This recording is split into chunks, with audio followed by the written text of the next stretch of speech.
Hey there, internet friends, and welcome to another episode of That D Plus Show. Class is in session for the only show from that nerdy site that lets you know what kind of quality to expect right from the name. I'm your host, Trevor Starkey, and each week we dive into a different Disney Plus offering and discuss its history, how it holds up today, and our general impressions of the thing.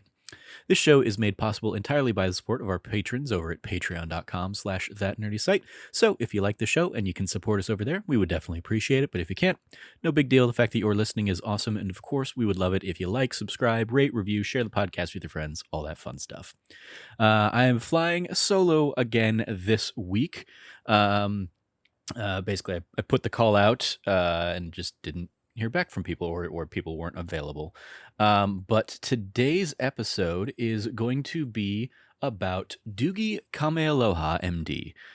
Specifically, the first two episodes, which are out as of this recording. Originally, I was just going to do the pilot episode, but then I sat down on my lunch break today and was like, you know what, I enjoyed the pilot, so let me go check out what the second episode is like. So those episodes are Aloha, the hello one, and Love is a Mystery. So why did I pick this? So I saw the trailer for this like pop up in my feed or timeline or something a couple weeks ago. I don't think I saw it like on D Plus or on Disney Plus first. And I was like, oh, that's an interesting idea.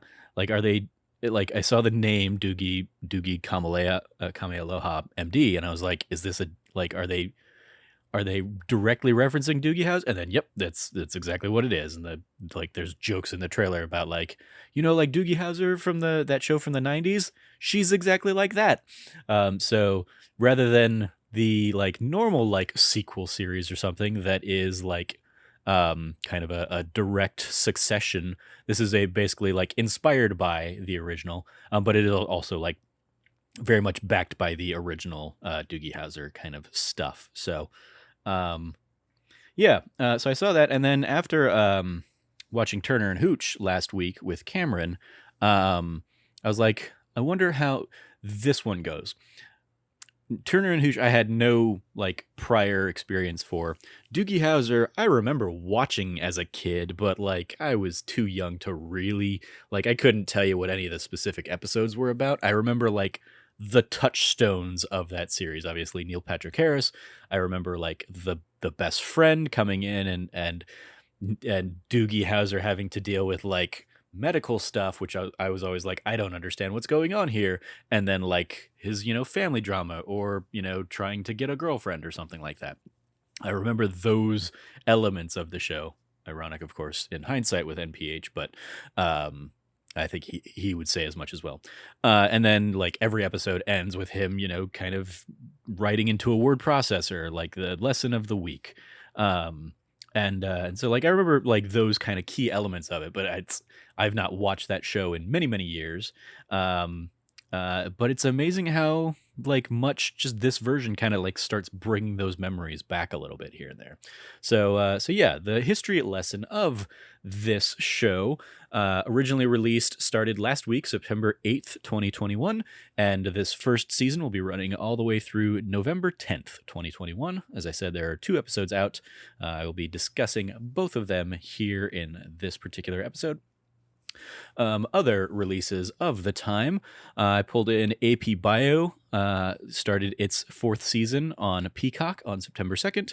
What We Do in the Shadows started season 3 on Hulu on September 3rd. The latest adaptation of Cinderella the film went on Amazon Prime on September 3rd. And then Why the Last Man came out to FX on Hulu on September 13th. So those ones jumped out at me as I reviewed some of the like what's new to streaming in September 2021 articles. Has a runtime of about 30 minutes per episode. First episode's a little bit longer, second episode's a little bit shorter. I imagine they'll shake out somewhere around there. In the Disney Plus original timeline of things, I kind of covered a lot of this last week with Turner and Hooch, but we had Chip 'n Dale Park Life started on July 28th. We had What If started on August 11th. Growing Up Animal started on August 18th. Doogie Kamealoha started here on September 8th. And then the next one coming up is Star Wars Visions, first episode coming September 22nd. And spoiler, that's most likely going to be what next week's that D Plus episode is going to be about. That first episode of Star Wars Visions. So the roll call for this, the director, and admittedly, I put this information together before watching the second episode, so all of this is specifically to the first episode. I didn't pull up the second episode's information, but the pilot episode was directed by Jake Kasdan, who had directed a handful of Freaks and Geeks episodes way back in the day. I believe he's related to the Kasdan family that we have talked about on the series in the past. He was the director for the film Walk Hard, the Dewey Cox story, which was basically the parody, the Johnny Cash parody film, starring what's his name? All I can think of is Mr. Cellophane from Chicago, and the guy from Talladega Nights. Oh, that's gonna bug me, so I gotta look that up real quick. Dewey Cox. No, come on. There we go. Come on, Dewey Cox. Walk Hard, the Dewey Cox story. With John C. Reilly. There it is. There's the name. Yeah, would have taken quite a while to pull that. Anyway, so he was the director of that, of Freaks and Geeks, Walk Hard. He directed a handful of New Girl episodes, which I just sat down and rewatched like within the last year. And then he has also directed the Jumanji reboot films, both Jumanji: Welcome to the Jungle and Jumanji: The Next Level, both of which I quite enjoy. The writers here, the show was written and developed by Courtney Kang, who had worked on a number of How I Met Your Mother episodes, 34 to be precise. I believe she worked like in part as like a script editor or story editor, and then as like a proper writer on a number of them. And then more recently, she did 4 episodes of Fresh Off the Boat. And then there are 2 based on Doogie Howser, MD creator credits. You have Stephen Bochco and David E. Kelly. Stephen Bochco, very famous for creating Hill Street Blues, LA Law, Doogie Howser, MD, the ill-fated 1990 cop musical show Cop Rock that you can go find out there on YouTube, and it is hilariously terrible. And then NYPD Blue was another Stephen Bochco show. And David Kelly, who also co-created Doogie Howser, worked on LA Law for a while as a writer first. Then he went in and created Doogie Howser, MD, with Stephen Bochco. And then he would go on to work on and create shows like Chicago Hope, Ally McBeal, The Practice, Boston Public, Boston Legal, Big Little Lies, and most recently, or one of the most recent leads that he's worked on, is The Big Shot Show, which is also on Disney Plus, featuring John Stamos. So yeah, and there's also an in memoriam, or a rest in peace. No, I think it was an in memoriam to Stephen Bochco, who passed away back in like 2019, I think, on this. As for the starring, we have Peyton Elizabeth Lee, starring as Lahela Doogie Kamealoha. She was previously Andy Mack in the Disney series of the same name, as well as she was in the Secret Society of Second-Born Royals film. Emma Mizell is playing Steph Denisco, basically the best friend character. She was in a handful of episodes of American Horror Story a couple years back. Matthew Sato is playing Kai Kamealoha, the big brother to Lahela. He's been in a handful of miscellaneous TV shows in his career so far. Wes Tien playing Brian Patrick Kamealoha. This is his debut. He's the younger brother. Jeffrey Bauer Chapman playing one of Doogie's like doctor companions, is Charles Zeller.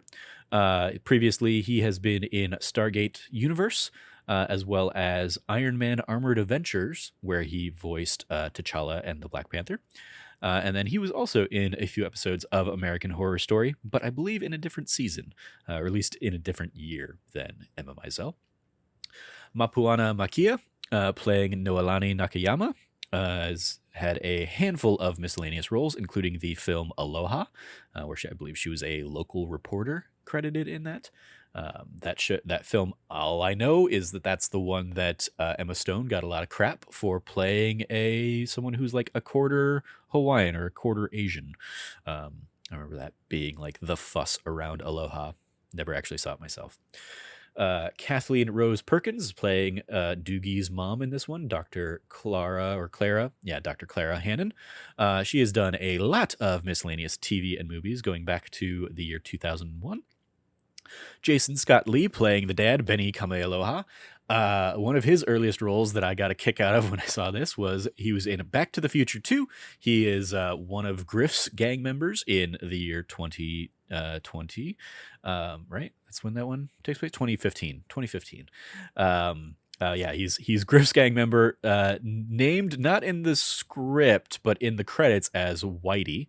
And then there's like a whole extended lore thing on the Back to the Future Wikipedia thing, I'm sure. So, but yeah, I was like, oh, hey, it is that guy. Yeah, very cool. He was also in the film Dragon, where he played Bruce Lee in the early 90s.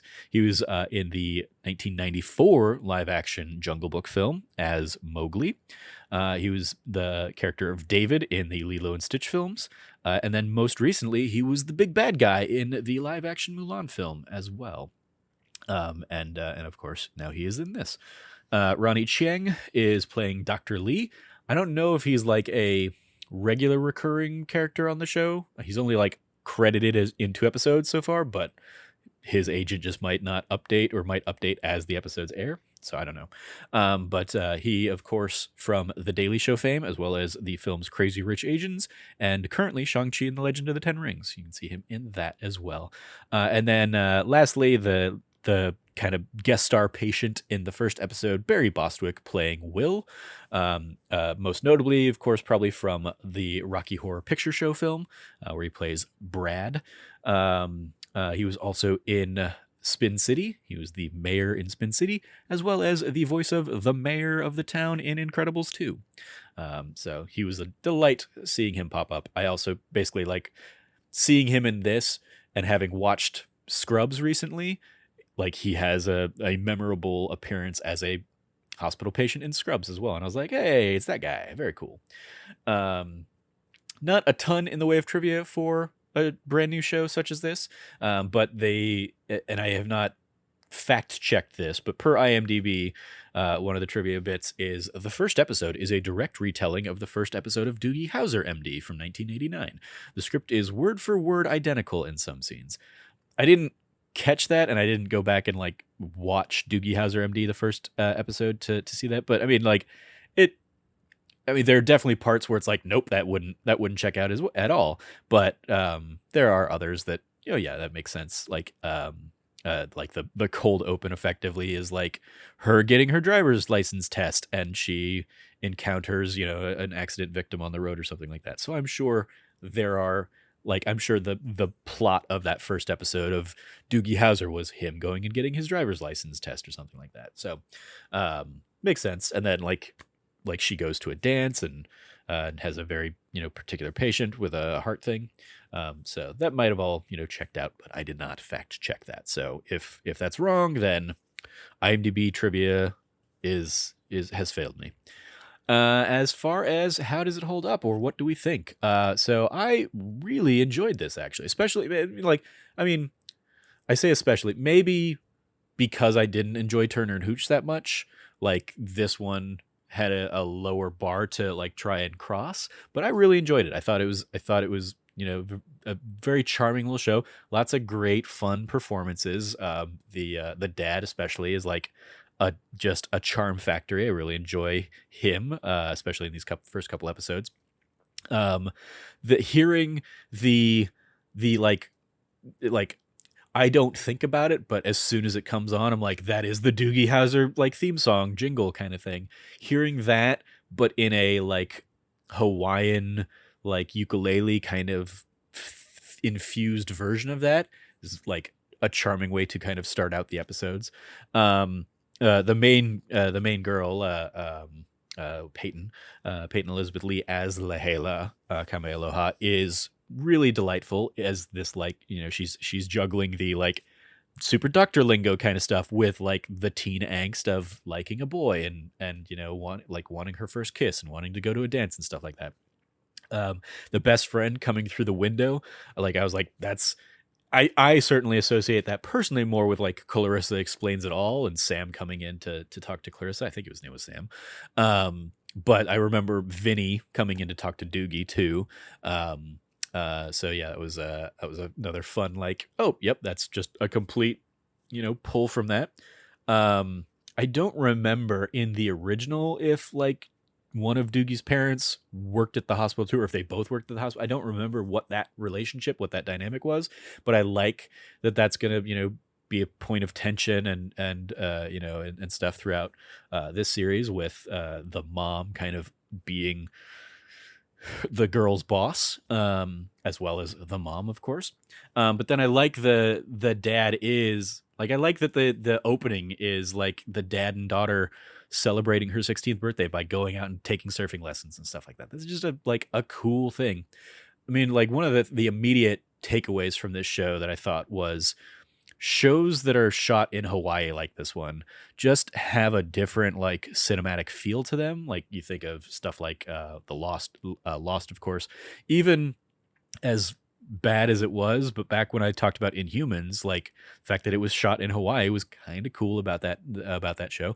But then you have like Hawaii 5 of course, and now something like this, like just the beautiful Hawaiian landscapes, getting to see that kind of showcased is just not some place we get to see often. I don't need the millionth show shot either on a studio backlot or on the streets of New York or LA. It's just a refreshing kind of locale to go and spend some time in Hawaii. So yeah, I really enjoyed that. I'm trying to think what like the the lesson that the girl that Lahela, Lahela, yeah, right, yes, Lahela, yes. The lesson she learns in this first episode, like she gets kind of introduced, and somebody's immediately like, you can't operate on me. You're a child or whatever. And she like basically smack talks the guy down with like, because he threatens like malpractice or something. She's like, well, you're clearly a lawyer, so I'm gonna like here's all the statutes and all this stuff, and oh, also I'm done already stitching you up, so you're good. And he basically like immediately backs down, and she's like, yeah, I mean, I could have studied law, but then I got like distracted by this at age 9 or something like that. And I love that, which again, that might be like an original Doogie Howser pull or something like that. But she can hold her own, and I think that's a fun vibe to her. I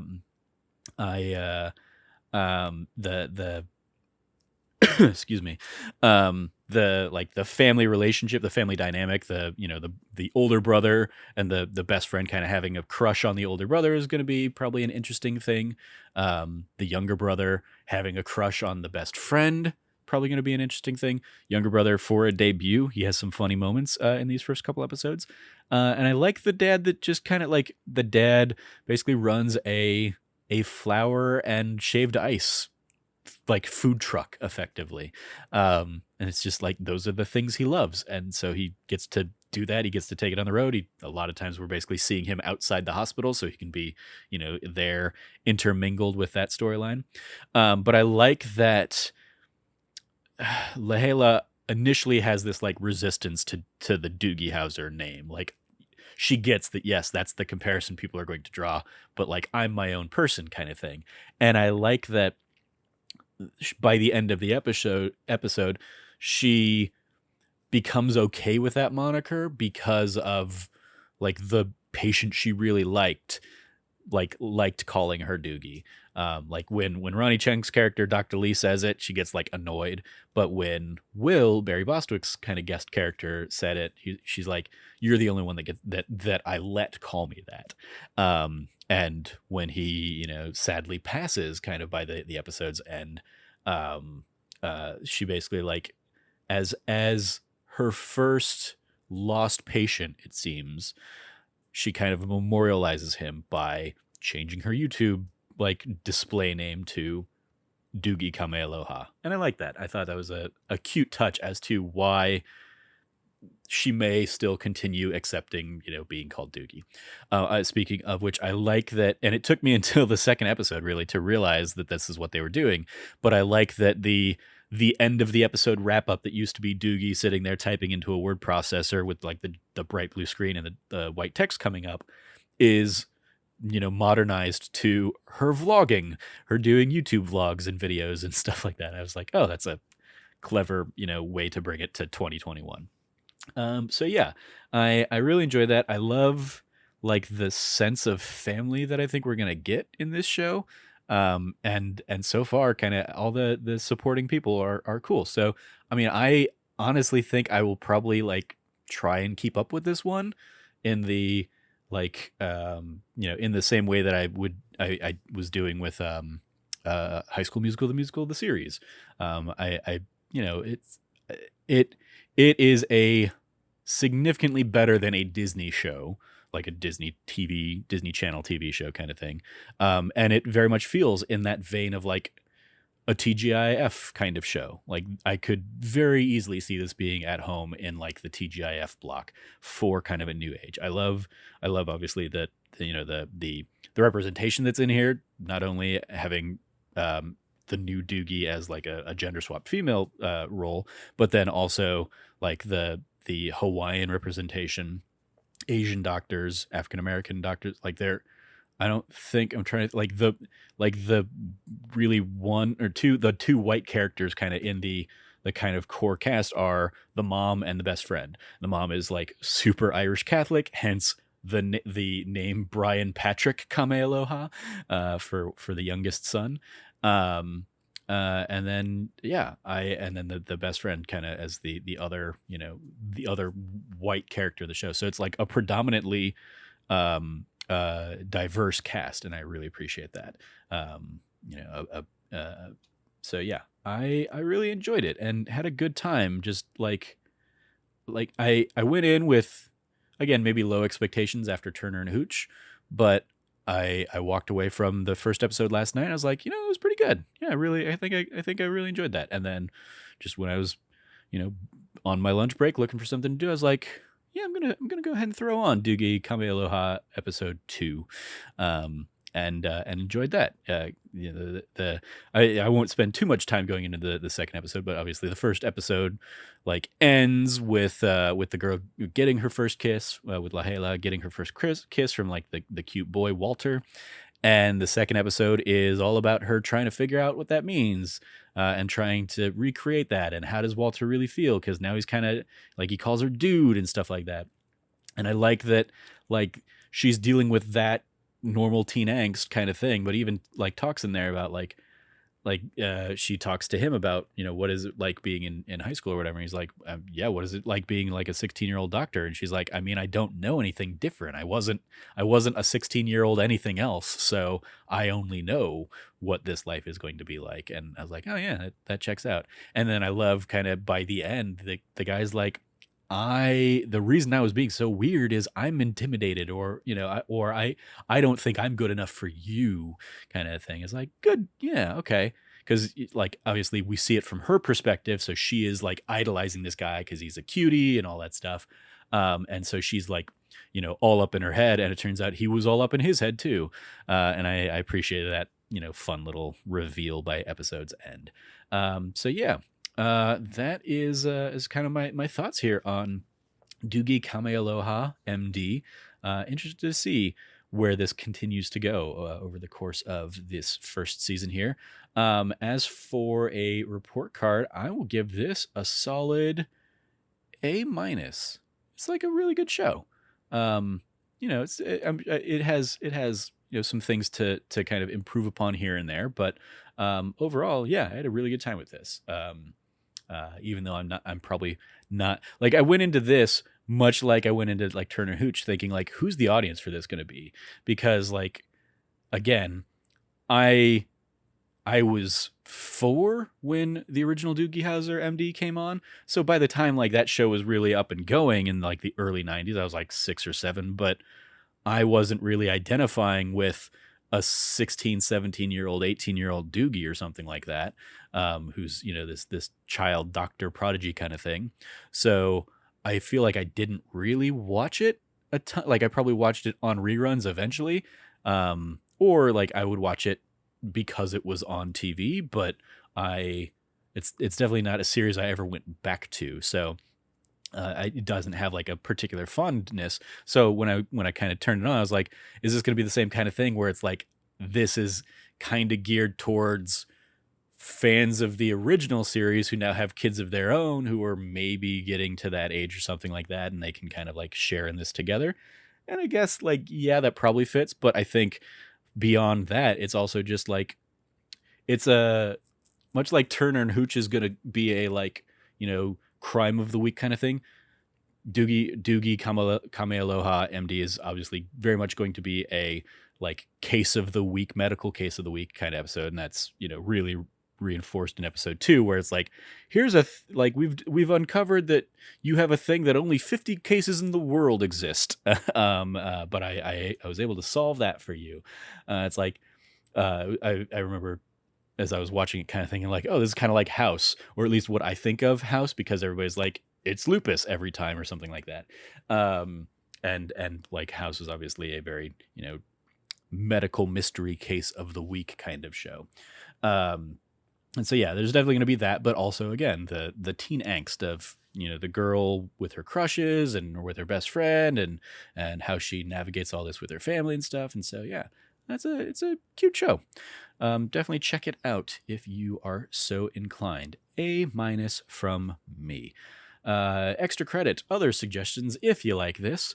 The recommendations from Disney Plus are Diary of a Future President, which I believe is either in the middle of season 2 or just they had all of season 2 dump at the same time. I don't remember, but I feel like I definitely saw that recently. The film I mentioned earlier, I believe this may have been like a Disney Channel original movie or something like that recently, but Secret Society of Second Born Royals, that features kind of the main girl. The Mighty Ducks Game Changers, which of course I have done an episode on. High School Musical, the series. Big Shot, The Mysterious Benedict Society, Hannah Montana, and Turner and Hooch, the series. Extracurriculars. I don't think I guess, yeah, I'm still watching What If each week. I mentioned this on Twitter. While I'm still overall enjoying What If, a lot of these episodes are ending so abruptly that I'm getting frustrated because they're introducing a story. And they're saying, hey, here's act 1 and a little bit of act 2 of this story we're setting up. And then they just kind of end it there. And since it's an anthology series, the next episode is pretty much like determined to be, we're going to tell a completely different story. So like, it's frustrating because they're not telling full self-contained stories. They do it in a couple of them. Like the first episode I thought was a good self-contained story that leaves a tease for what's to come next. But like the first episode about Agent Carter becoming like the Captain America or Captain Carter kind of character, like, yes, it's also a very direct, like, here's pretty much the first Avengers, but with her in that main role, or Captain America, the first Avenger, but with her in that role. But it still tells a complete story about her journey to acceptance as Captain Carter and taking down the Red Skull and Hydra and stuff like that. And then ends with the similar to the first Avenger tease of her showing up in the present day. And, oh, I would love to see a second episode of that, of her telling that. But like, the What If episode last week, minor spoilers, is a zombie episode that tells the first 2/3 of a zombie movie and then ends. And it's like, but that's not how zombie movies end. Like, there's you either need a, and here's how they've cured the zombie curse, or, and everybody died. And it just doesn't do that. It just cuts it off. And while you could make the argument, and I'm sure like Disney would and Marvel would, that like they've teased in from like trailer shots and stuff that there's more to come in those stories, and some of these things are maybe going to start getting connected.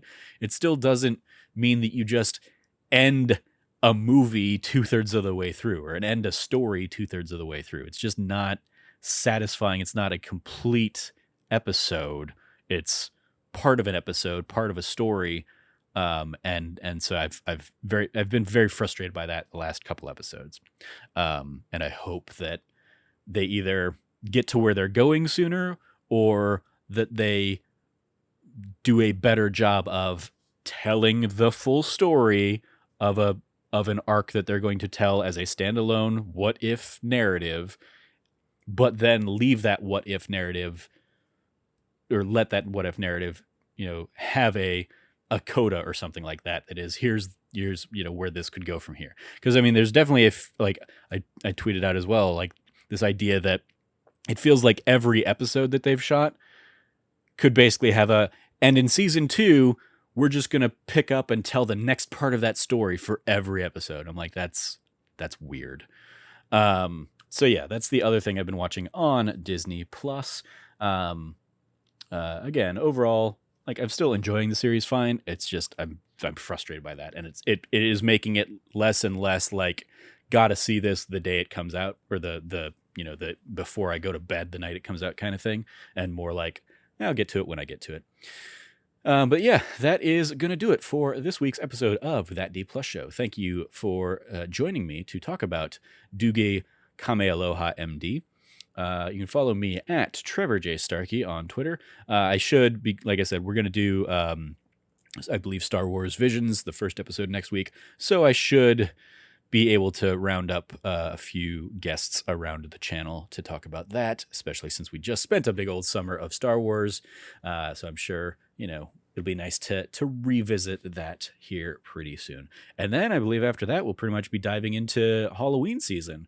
So I got to come up with like what our Halloween episodes are going to be for the month of October. So yeah, you can follow me at Trevor J. Starkey. You can follow all of us over at That Nerdy Site. Go check out this week's episode of that Nerdy Site show, where I talked about The Artful Escape and Life is Strange: True Colors, and Frank joined me, and he also talked about The Artful Escape as well as Psychonauts 2, and all three of those games are probably pretty high up in our Game of the Year conversations. So yeah, it's a good fun. A little bit of a long episode, but it was good episode, good conversation around those games. So if you're interested in any of those, go check out that podcast as well. Once again, if you liked what you heard, please like, rate, review, subscribe, share the podcast with your friends, all that fun stuff. And if you do feel so inclined, as always, you can support us on Patreon at patreon.com/thatnerdysite. Thank you for joining me. As always, stay nerdy, be good to each other, and class dismissed.